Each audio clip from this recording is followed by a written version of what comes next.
Hello, hello. Let me do this. I am outside of my house. Hi.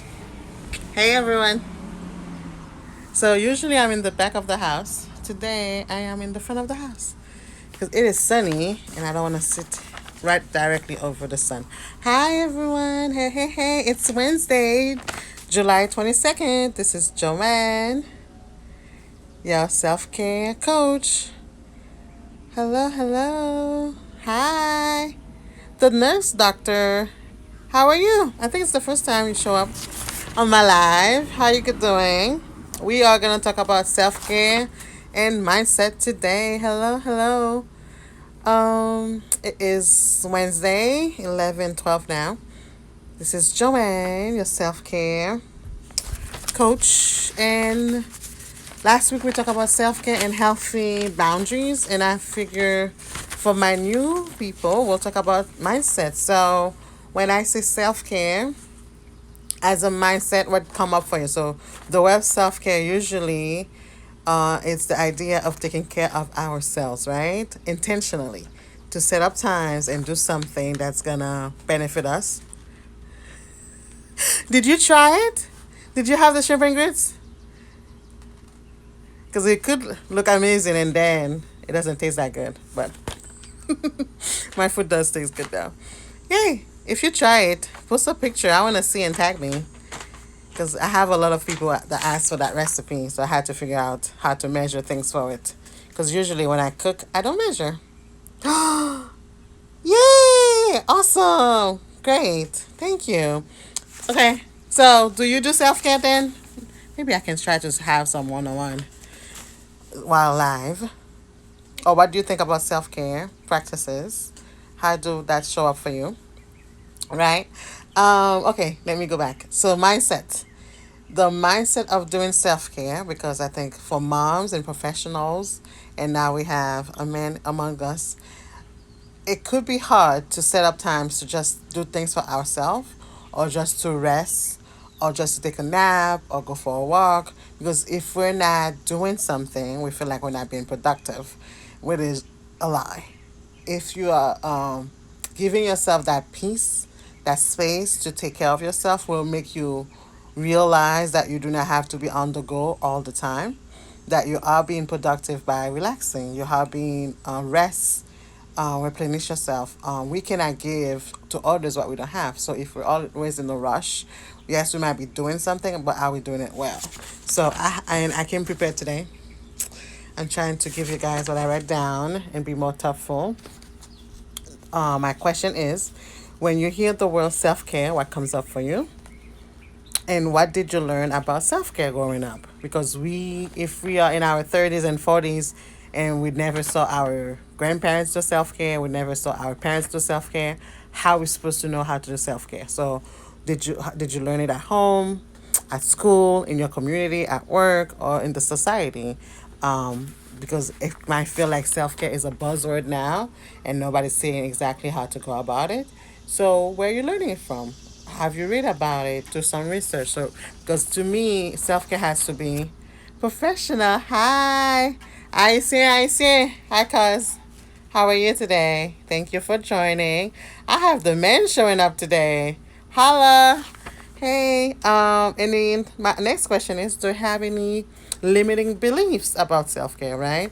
If you have some negative quotation that comes up when I say self-care, check yourself because where's that coming from? Because I'm telling you to go ahead and love on yourself.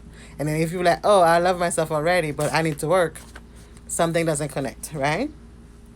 Or do you think only certain people have time for self care? Is it a luxury for you?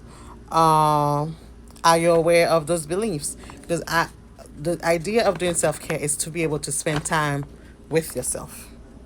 If you cannot sit with yourself and see what comes up, that is something to address because we are our first relationship. The way you treat yourself, you're giving other people access on how to treat you. So if you do not have a healthy relationship with yourself where you can care for yourself, love on yourself, how are other people gonna do that? And how are you gonna know what love looks like if you don't love yourself? So self care is loving yourself in action. right? Right. Um, my next thing is you have that power to train your mind. It is not a one time thing. You have to take the time to figure it out. Do I need to do?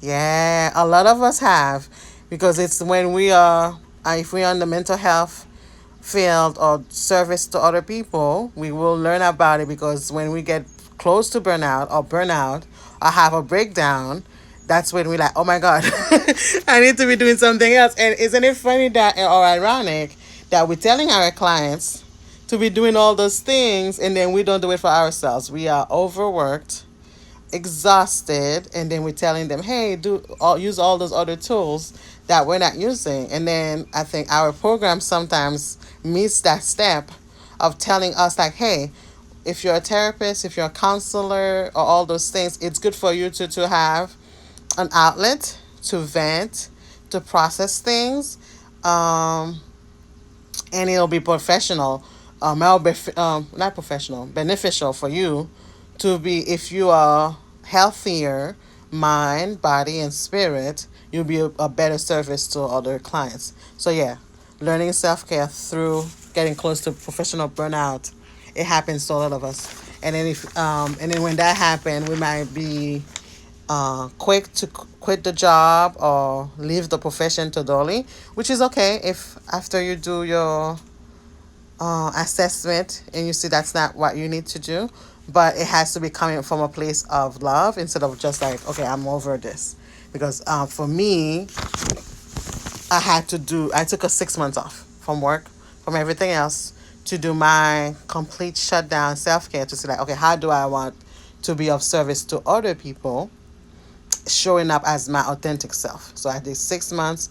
I did Reiki. I had chiropractor, massages. I did a lot of things. I traveled. And then I came back. I was like, oh, I love self care. Maybe I need to teach others how to do that. So that's how I started with Shifa Bean and doing self care coaching. Because I was just like, okay, I cannot just be working and being all over the place, extending myself or trying to burn myself down when I could be teaching others like we can have it all.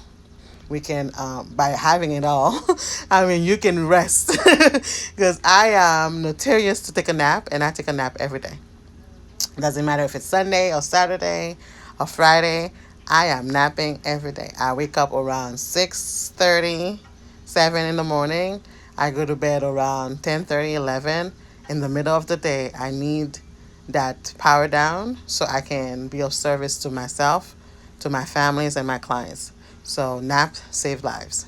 And we should not be working to the extension of burning out before we do self care. So I'm glad you learned it prior to that. That is awesome. So that's all I have for today. And I think I'll say the other stuff. The things that you're lacking without self care are balance, confidence, rest, peace, coping skills, and creative expression. And for me, and it's a pandemic going on. So if you are feeling stuck at home and you're working from home and the kids are home, try to create a, what do you call it? A routine, a morning routine or night routine that gives you something to do daily to get you out of the funk. So for me, it's waking up, doing my prayers, meditate, do journal, and do all those things that center me. And then, of course, cooking and napping, bubble bath. My self care list is long. Yesterday, I went out with a friend in nature, of course, at the Cascade in Georgia. It's like a waterfall, so we did that. And what else? And then at night, I power down. I do what I need to do to go to bed. So even with the pandemic, allow yourself, give yourself that permission to do something for yourself, so you can take care of you and then whoever else is depending on you. But this is all I have. I am in better spirits. I'll be back next Wednesday until I need another break from Instagram. But thank you so much. Bye. Mwah. I'll be back. Take care of yourself. Bye. Oh, yeah. Yay.